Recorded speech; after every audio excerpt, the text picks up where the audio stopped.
name is Jerry Jackson, and I just moved up here to Lauderhill. So far, my experience with Paradise is wonderful.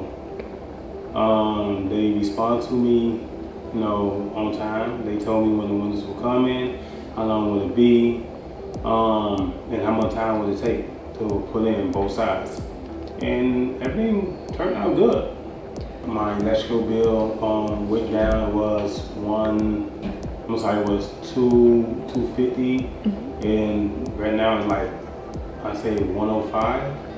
No, matter of fact, last month it was like $86.